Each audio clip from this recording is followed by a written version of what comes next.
ओम शांति।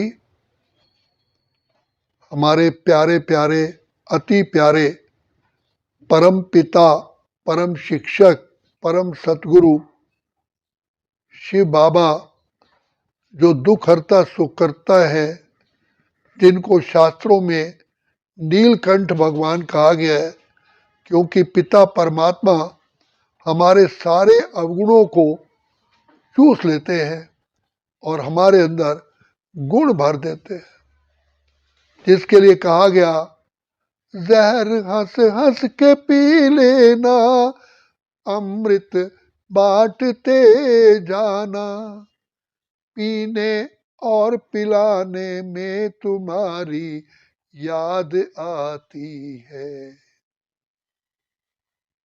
कितना महान बाबा आकर के हमको बनाते हैं।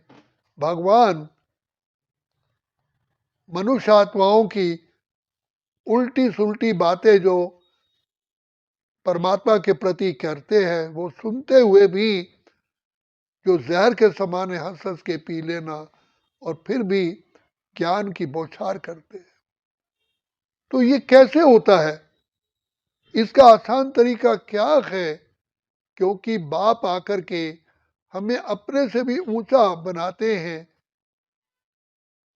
बाबा कहते हैं, बच्चे मेरी तो सिंगल रूप से पूजा होती है, तुम्हारी डबल रूप से होती है।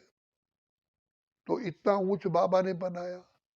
तो उसका मेन बाबा ने हमको एक पॉइंट बता दिया, कहा कि बच्चे स्वचिंतन उन्नति की सीढ़ी है, पर चिंतन पतन की जड़ है।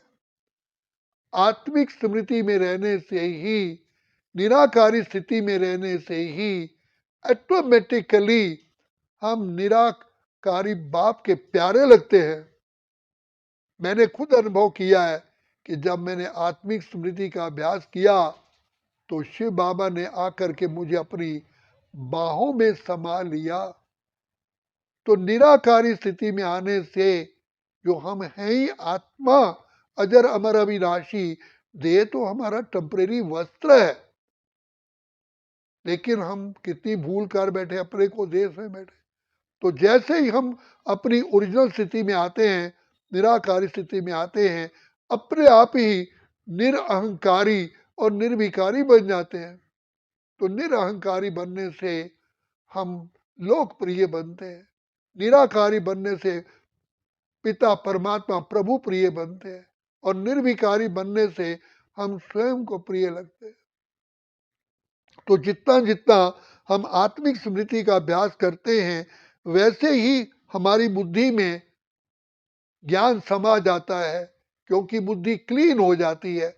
जैसे सर्फ से, साबुन से कपड़ा साफ होता है, और जिस प्रकार अग्नि से सोने की मैल जल जाती है, इसी प्रकार पिता परमात्मा की याद हमारी बुद्धि को क्लीन करती है, और वो होती है निराकारी स्थिति में आने से, आत्मिक स्थिति में आने से। आत्मिक स्थिति में आने से ही एकदम बाप याद आता है। मेरा बाप कौन? Who is my dad? Almighty authority, सर्वशक्तिमान, ज्ञान के, आनंद के, शांति के सागर। तो बाप समान गुण आ जाते, तो हमारी बुद्धि क्लीन हो जाती है, दैवी गुण प्रकट होते हैं, मन शांत हो जाता है, बुद्धि निर्मल हो जाती है, और मुख में मधुरता आ जाती है, और सबके प्रति वसुदेव कुटुंब की भावना आती है।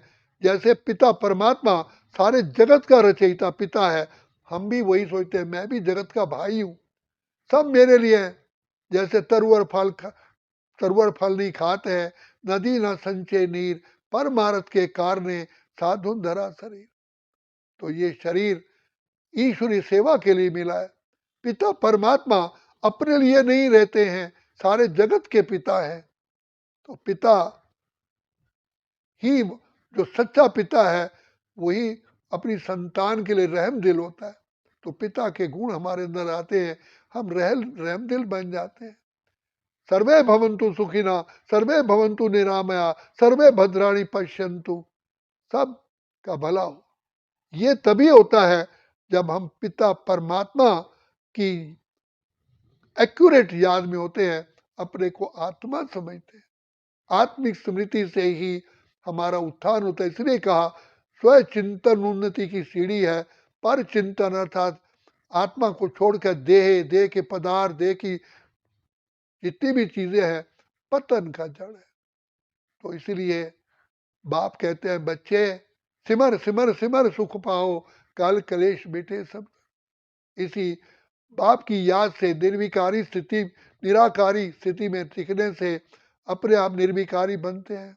पाप कर्म जो हमारे संस्कार हैं, उनको हम कुचल डालते हैं।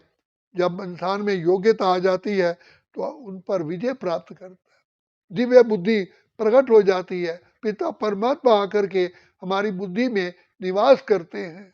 जहाँ भगवान निवास करता हो, जहाँ सूर्य हो, वहाँ अंधकार रह सकता है।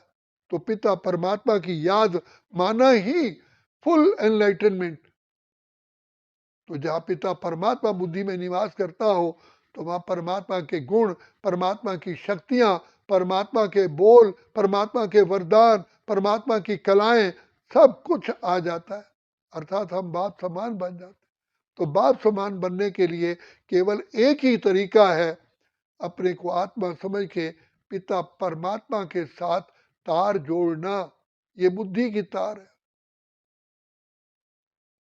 जैसे पावर हाउस से तारों के थ्रू हमारे घर तक लाइट आती है, वो भी दो तारे होती हैं, एक नेगेटिव पॉजिटिव। तो यहाँ भी दो तारे हैं, मन और बुद्धि। जब हम शिव बाबा को याद करते हैं तो मन भी उसके पीछे पीछे भागता है। वो भी बुद्धि का कहना मानता है। बुद्धि इज द स्ट्रॉन्गेस्ट। इसलिए लोगों ने कि भक्तों ने कहा, धियो यो ना प्रचोदयात्, हे प्रभु हमें दिव्य बुद्धि दे दो। दिव्य बुद्धि मिलने से आज आप देखिए, जितनी भी साइंस की इन्वेंशन हुआ है, सब बुद्धि के बल से हुआ है। एक मनुष्य फांसी पर चढ़े हुए को नीचे उतार देता है, एक वकील, बुद्धि के बल से।